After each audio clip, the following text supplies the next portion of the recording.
Hello everybody, Sanir, engineer, MBA, and investor. And in today's video, I want to talk about a couple of companies that I believe could be amazing opportunities for the long run.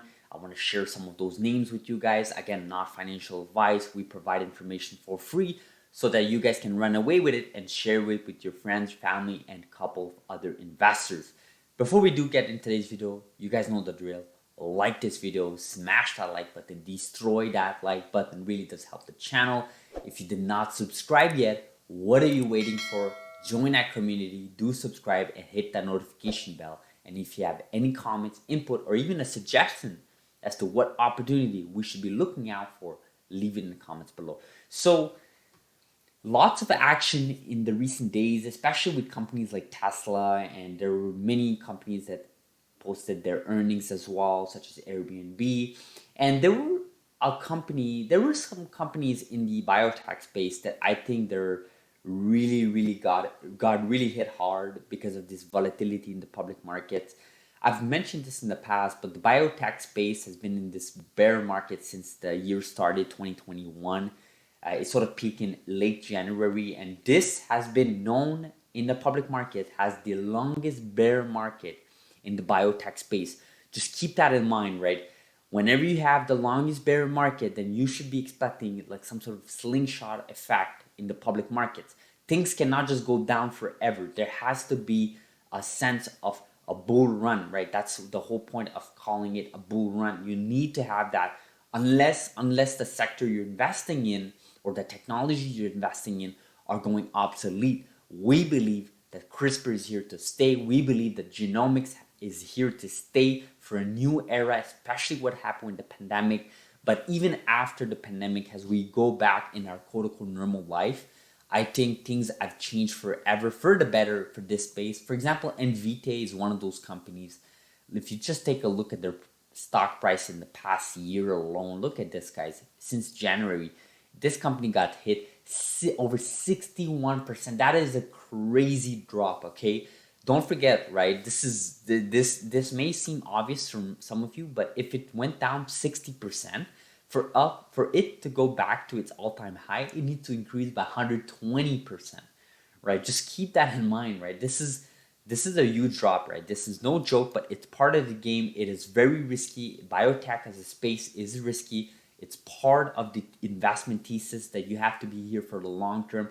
If you're looking for a quick 10x in the upcoming months, I highly advise you guys to not look at this space.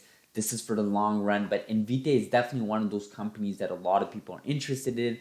Especially, I mentioned this company. This was one of the companies that I've actually mentioned in the my early videos. I actually announced that when SoftBank had invested about $1.5 billion in NVDA, actually, this was around late March, right? The stock has been hit hard very significantly since. So, again, your own investment, you guys do decide what you want to invest in. We never provide financial advice, but there are some opportunities here to look at. Now, obviously, you want to look at the revenues. You want to look at what happened with the quarterly earnings report. Lots of disappointment there. But again, if the fundamentals have not changed, if things are going as planned in the upcoming years, then there should be no reason for you to pull out and to lose your conviction.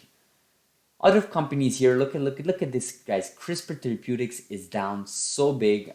Maybe we can just go directly to CRISPR, the company. Look at this, guys. It's trading at $88 a share. Look at this. This has been hit hard, and you guys know this is one of our main companies in our investment channel, and it's down almost 60%. I mean, look, I believe in CRISPR. I believe in the technology. I believe in the first gen of CRISPR, second gen of CRISPR, and even third gen of CRISPR.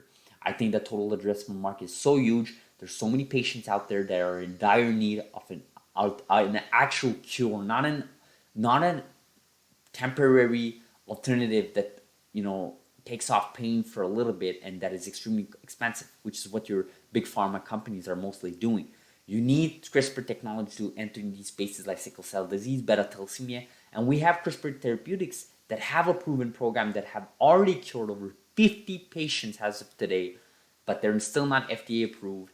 Obviously, Vertex owns 60% of that program, but again, CRISPR Therapeutics have other programs. They have potential to license out the technologies, build partnerships. Just keep that in mind. And plus, they have like $2.5 billion in cash. I mean, there should be no reason for the company to be hit that hard, considering there have been fundamental positive changes in this company, including the fact that they've doubled their money from that period of time, right, in their cash bank, which means more money for expenses, more money for R&D. Just keep that in mind, right? And then obviously we can pull out the other names such as NTLA, Caribou Biosciences, Beam Therapeutics that have all been hit hard, especially in the recent weeks. Another company I'm looking at is Teledoc. Teledoc, you guys know I'm one of those YouTubers that believe in Teledoc. I think there's a reason why ARK Invest is recognizing this company as their number 2 holdings company behind Tesla. And if you take a look at their peak, again, earlier this year, this company has been hit very hard, over 50 to 60% down. I think this company, the fundamentals have not changed for this company. They're building partnerships, and we've actually released leaks in this channel. If you guys watch our previous videos, just search for it, where they're building partnerships, further partnerships with Google, with Microsoft, with Amazon, and they're building these employers partnerships where they can offer it. And then telemedicine is here to stay, especially with what happened in the pandemic. I have absolutely no doubt in my mind that Teledoc will be back to its all-time highs.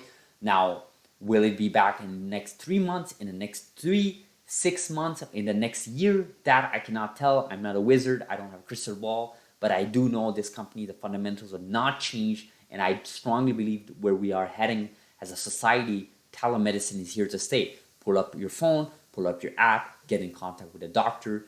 Your employer provides fees and the cost for all of that system. I think it's here to stay. It's a very competitive space, but I strongly believe Teledoc has a moat and has an angle here to succeed.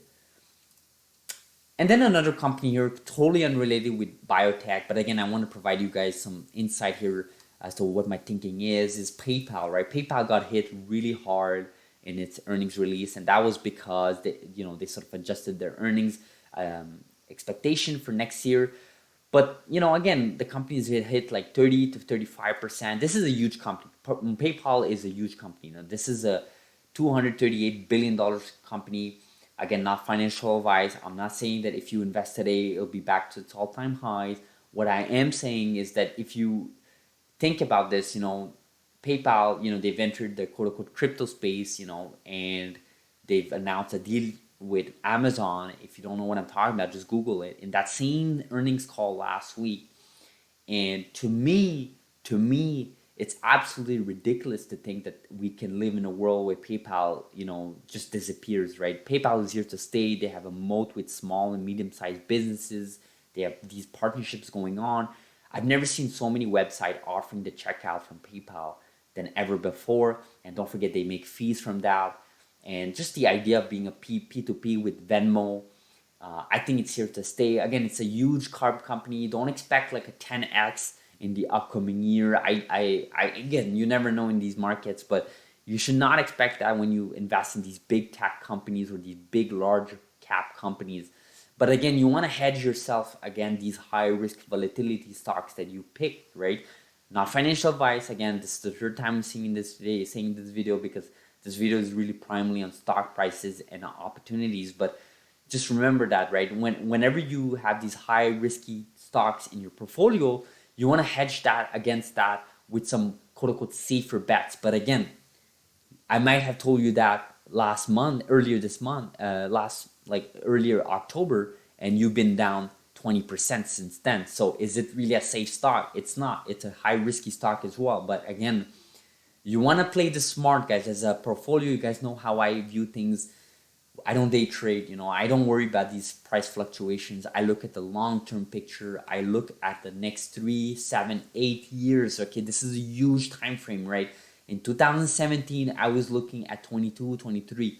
Now, in 2023 years. But now, as we approach 2022, I'm looking at 2025, 2026. That's the horizon time I have. And again, if the fundamentals have not changed, there should be no reason for you to freak out, to lose conviction. You have to do your own research.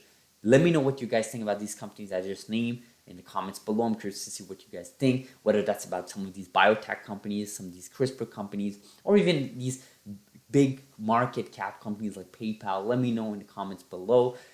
We'll leave it off like that. Smash the like button if you loved the video. If you have not subscribed yet, please consider subscribing. And thank you so much for watching. We will see each other in the next video. Thank you so much and have a beautiful, beautiful day. Thank you.